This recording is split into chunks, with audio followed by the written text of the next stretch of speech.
Hello and welcome to Lunchtime Discourse on Vanguard Live. My name is Damlola Ogunshaki. Nigeria will celebrate our 65th Independence Day anniversary tomorrow, October 1st. A new thought leadership platform, Pivot Nigeria, will hold its inaugural conference 2 days after the Independence Day anniversary with a focus on reshaping Nigeria's global image. And joining me today is Victoria Uwadoka, the convener, Pivot Nigeria. Thank you for joining me today, Victoria. Thank you very much, Dami. Thank you for having me. And of course, Nigeria at Yes. 65. Yes. So, as a Nigerian, what do you have to say about it? I know it's broad, but let's just use your own, your scale of priority. All right. Again, thank you very much. Nigeria, there's a lot to say about Nigeria. And when we're talking about the Independence Day celebration, it's not just a date on the calendar. It's a moment to just sit back and reflect on where we've been, where we are now, and where we want to go as a nation. Not where people tell us that is a good place to go or where people want us to go, but where we want to go as Nigerians living in Nigeria. It's an important moment. So for us, Pivot Nigeria is a platform. It's actually an initiative that goes beyond the inaugural conference. Our mission is to really challenge the prevailing narratives about Nigeria. To say, is this all there is about Nigeria? Is it all the negatives that are about Nigeria? We want to really challenge how we think as a people about ourselves. It's not so much about how others see us now. It's about how we see ourselves, how we present ourselves, and how we represent ourselves. That's what matters. Because changing how other people see us will start from us changing how we see ourselves. That's what Pivot Nigeria is here to do. All right. So you just told us, what the conference is about. So, what's your lineup of speakers like, and what are the topics that they will focus on? So we're going to be talking about, owning your narrative. Who tells your story and why is it important? That topic is really critical because if you don't tell your story, other people will tell your story, and they might tell it in a way that is not quite representative of you. They might tell it in a way that you don't want it told. So it's important to understand who owns our narrative today, who are the gatekeepers of our narrative, who are those telling the story about who we are as Nigerians. That's one of the topics. Now, the second topic is, really balancing criticism with responsibility. So it's not just about them against us, you and then myself differently. Oh, these people don't like us, they don't like us, they don't like us. What is the balance that we can create between criticizing and our own responsibility? Because where Nigeria is today is either as a result of your action or your inaction. If we look, for example, at the apathy around elections and the percentage of registered voters who come out to vote, you might have so many reasons about it or why that happened. But we've seen other nations who have similar challenges and they take their own destiny in their hands and do what needs to be done. For example, participate in the elections, choose who the leaders are. That's the first step. So, there's so many discussions that we'll have around that. So we're going to have that conversation. And now the final one is, how do we balance our narrative responsibly? Because we're not out to paint the black white or paint the white black. We want to acknowledge the challenges that we're facing, but we also want to acknowledge our strengths. And we want to acknowledge our ability to change what is broken because we have that ability to do so. Only that we've not been consciously, really focused on doing that. The words that we use, how we use the words, how we tell our stories, how we show up at every touch point with external audiences. All those are part of telling our story. So telling our story is not just you and I sitting here having a conversation or a press release or a news article or an advert. It is how, when somebody meets you as a Nigerian, what do they experience with you as a Nigerian?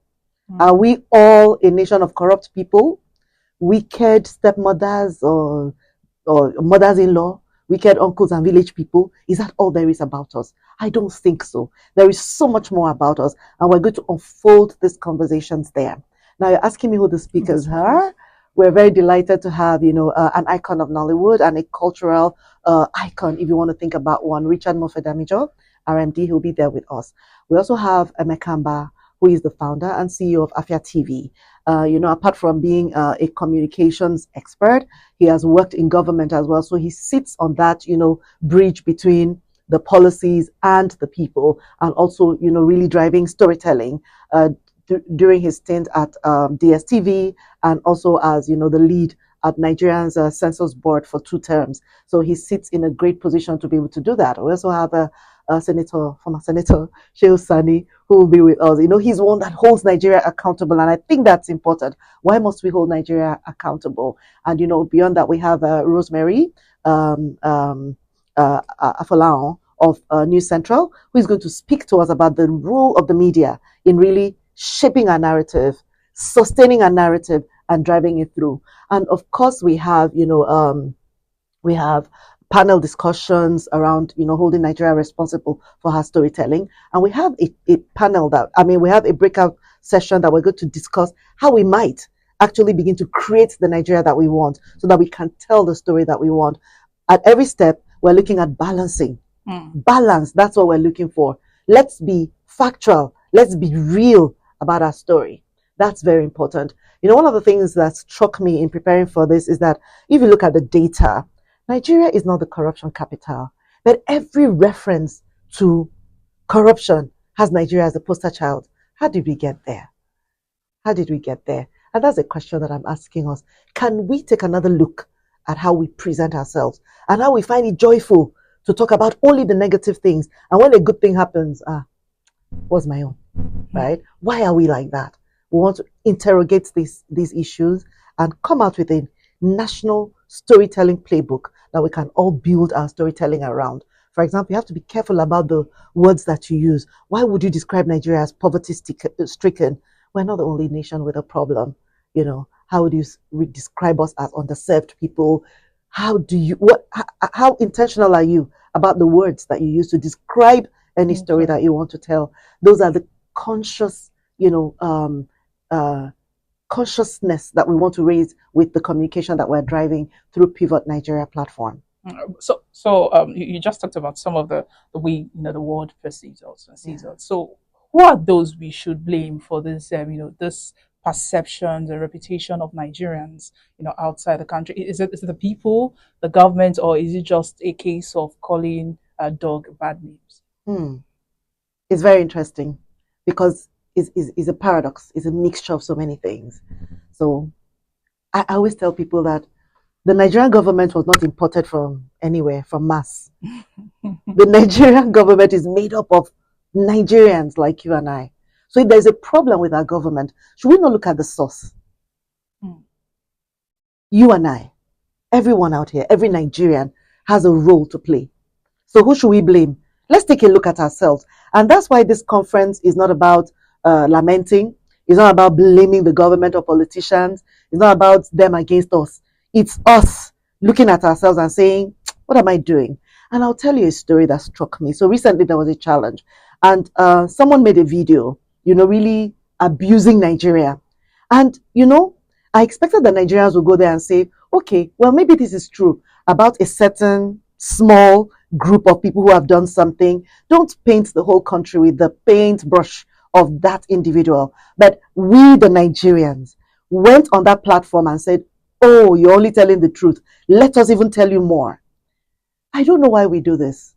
Every nation has a challenge, but look around you. There is no nation under the stars that really speaks so negatively about herself as Nigerians do. But here's a paradox as well. When I ask you about you, you're going to tell me great stories about who you are, right? You were born, shaped, and created in Nigeria. Then when I ask you about Nigeria, your story is only negative. It is totally different from how you perceive yourself.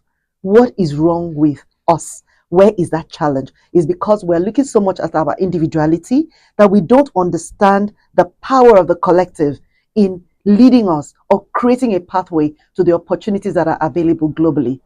If we are great as an individual, when we now bring us together, we're not great together.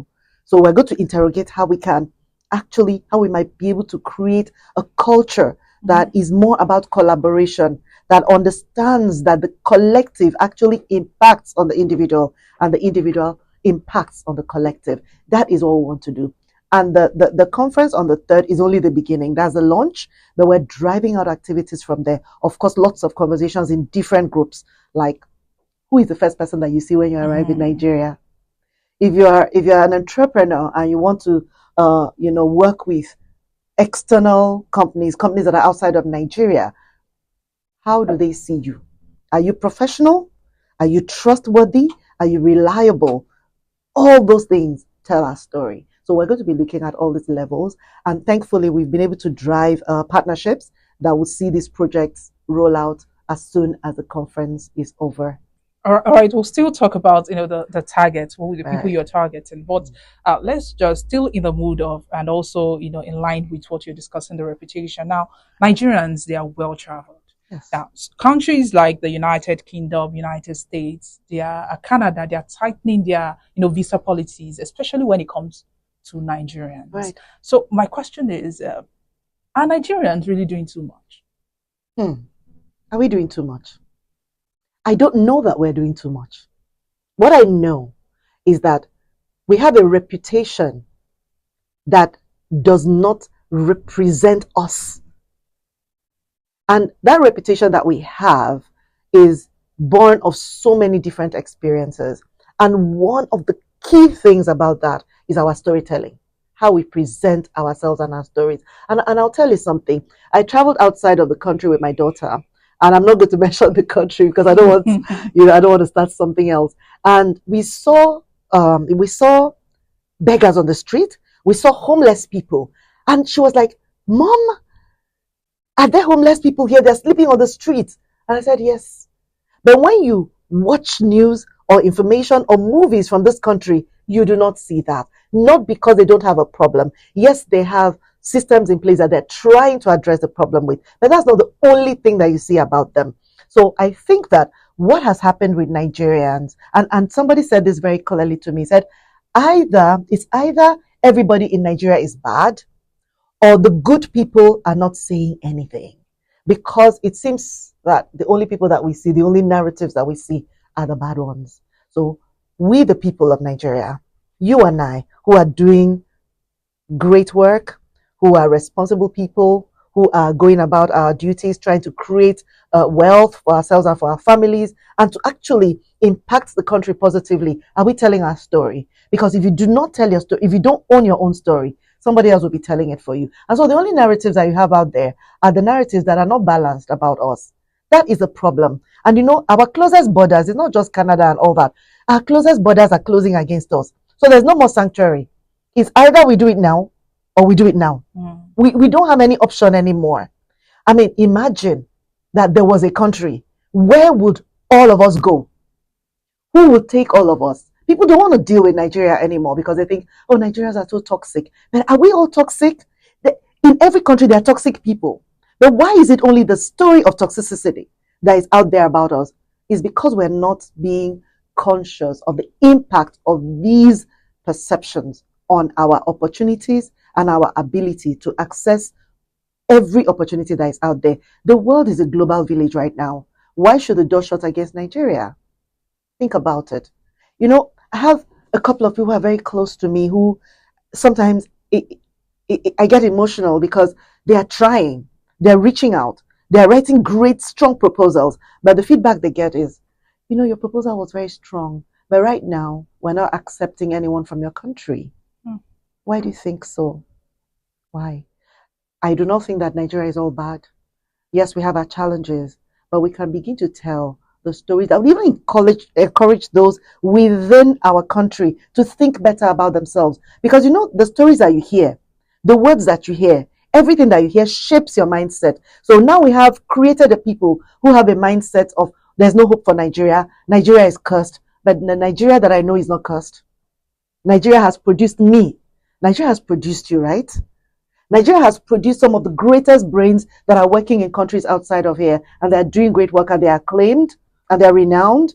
Nigeria created those people. Nigeria gave them the opportunities. The nurture, the education they got from Nigeria is what has placed them on the pedestals on which they are. So is Nigeria all bad? No, it isn't. So I want to, if we achieve this objective of raising our consciousness about the fact that we need to be responsible in the image that we create about ourselves, then we would have done a great job. Nigeria's image is not an external thing to be shaped, it's an internal asset that we can build and shape to help us achieve what we want to achieve inside this country, and that will attract the investment that we go out looking for. So, how can the media and also the movie industry help rewrite the reputation of Nigeria? Great, thank you. That is a great story. One is amplify the opportunities, not the challenges and the problems. Amplify the opportunities.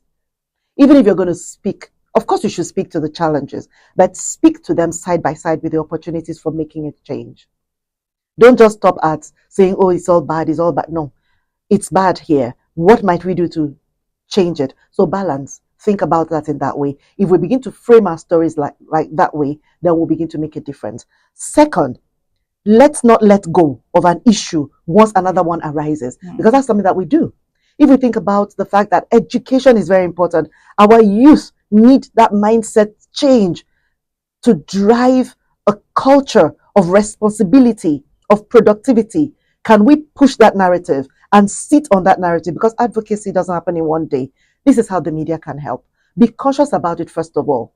Be intentional in choosing your words. Be intentional in choosing the story, and be very intentional about balancing that narrative. That is how the media can help. Amplify these messages. Yes, speak to the challenges, but side by side with those, speak to the progress that we're making, because indeed we're making progress. We are making progress. So who are your targets? Is it just the youth or the older folks? Who are those your targets? And also, how can they participate in this program? So our target is, somebody said to me, let's forget all the older people. I said, no, the older people have a legacy. I guess we just try to put them aside. The older people have a legacy. They have wisdom that we can glean from. So we will target them. But our main focus is creating the tomorrow that we want. And if we're going to create the tomorrow that we want, it is the youth who are in charge today. So we're targeting them. If we achieve our objective, we would have achieved a mindset shift that will help them see more of opportunities than challenges. You know how you see the cup, half full or half empty, depends on the lens with which you look at it. And that's why the core theme is reframing the lens. Just turn your lens around a little. Those of us in media, we understand that if you change your lens, it will be sharper, or you can blur it, or you can focus on one particular thing. So let's change the lens on how we look at Nigeria, and let's reframe it and see that there are opportunities. People are coming from outside because they see something. How can we begin to see these opportunities? Is by, first of all, creating the awareness about it. I mean, do you know everything that is in every state in Nigeria? Not yet, but we can investigate and tell those stories. Because if our people see that there is something to look forward to, something to build to, something to, aspire to achieve, then I think that will begin to raise our consciousness around the opportunities and our ability to change what is broken and create something great out of that. Recently there was a screening of Madu, right? Isn't that an incredible story? Oh, from that village. It was just a video that made it go viral. And here, Disney film about this young boy that no one thought, could that have ever happened? See, there are opportunities everywhere, but we have to look for the opportunities, amplify those opportunities, because if I live in a hopeless situation, I will not strive. But if I know there is hope, that in spite of the challenges, I can make something, I will aspire and I will do better. And I will represent myself better. And when I go out of Nigeria, I will represent Nigeria better, because every touch point is a story told about who we are as Nigerians. Yes. How can they participate? Yes, how can they participate? Okay, all right. The conference is at the Museum Center on the 3rd of October, starting at 10 a.m., but the seating is limited. So you have to register. If you go on to www.highstakesprp.com, you will see an invitation and you'll see a click through to the event registration page. Do register and join us on this journey to reframe Nigeria's narrative so that we can change our perception of ourselves and change how other people see us as well. All right, you've said a lot about Pivot Nigeria, Nigeria's reputation. So who is behind the Pivot? Is it just yourself, or is it a teamwork of partners? Thank you. So it's a teamwork. And, the driver of this conversation is high stakes PR professionals, a firm of PR experts, whose focus is on really equipping individuals, organizations to achieve their highest potential. This is the company that is behind that. And then, of course, we have a team of partners working on it. We have the core team, which is a Pivot Nigeria team. And of course, we have partners. We have Vanguard, who is a partner, and we're going to be driving out this project going forward from here. We have News Central, we have Afia TV, we have Right Foods, we have AAC Foods. So we have lots of partners who are behind us. And of course, we're all participants. Somebody said, "Oh, the amazing thing about this conference is that we're not attendees. We're all participants." Yes. I love that because we're co-owning this, and recently we've been excited to also get Ambassador NECA Isaac Moses to be with us, to really go on this journey to reframe our narrative on Nigeria. So really excited with the team that we're building around this. Wow. So lastly, let me ask you this. We have a lot of conference in Nigeria. We have seminars, conferences, workshops, and they just say it's just working, as they say. So for Pivot Nigeria, what next? What's your plan after the conference? Thank you. That's a great question. And, we are conference weary in Nigeria, but, the conference that we're holding is a launch pad for the Pivot Nigeria initiative.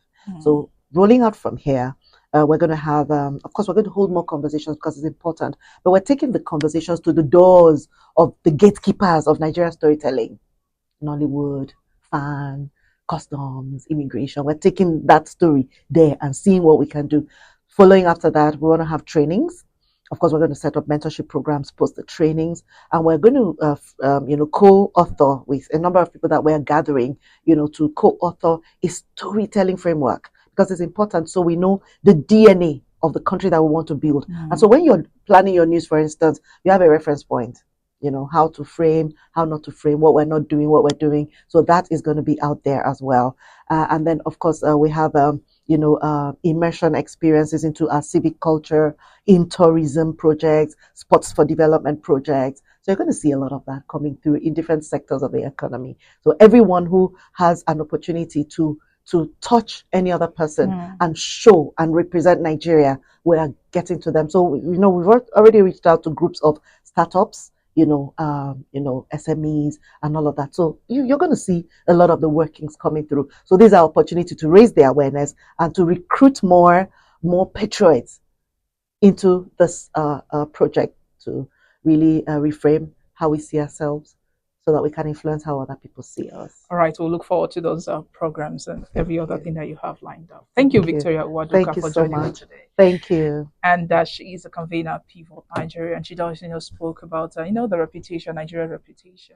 And of course, in a few hours, Nigeria will be celebrating our 65th independence anniversary. And we're going to have lots of, programs. So do well to follow us on all our social media platforms showing on your screen. You can also visit our website, www.vanguardngra.com. My name is Damlola Ogosha.